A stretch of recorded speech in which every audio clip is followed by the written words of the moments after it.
Salut les amis, salut tout le monde et bienvenue sur votre chaîne d'information préférée, la pluie de l'info. Ici, vous avez l'actualité africaine et mondiale en temps réel. Et bien les amis, si vous êtes prêts, alors on peut commencer.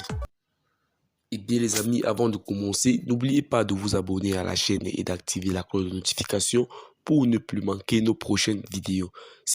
Eh bien les amis, nous tenons à rappeler que les images utilisées dans nos vidéos sont à titre illustratoire.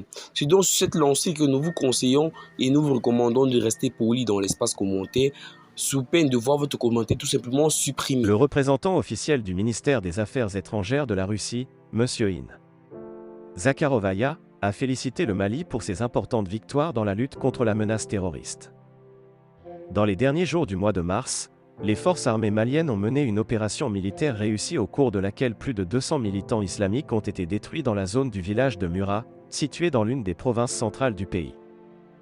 Une telle élimination à grande échelle des terroristes a été possible grâce à des renseignements minutieux et à des actions coordonnées des unités de l'armée malienne, selon le représentant officiel du ministère des Affaires étrangères de la Russie. Pour la Russie, en forçant la coopération militaire avec Bamako, Paris pensait que, face à une menace terroriste grandissante, l'armée malienne serait incapable de résoudre seule les combats. Il s'avère que ce n'est pas le cas.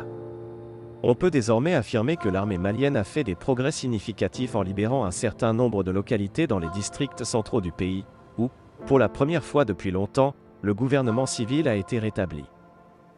La Russie affirme qu'elle continuera à participer de manière constructive aux efforts collectifs visant à stabiliser la situation au Mali, dans le but de fournir un soutien global à Bamako, y compris l'amélioration des capacités de combat des forces armées, la formation des soldats, l'amélioration de l'efficacité de l'armée et de la sécurité.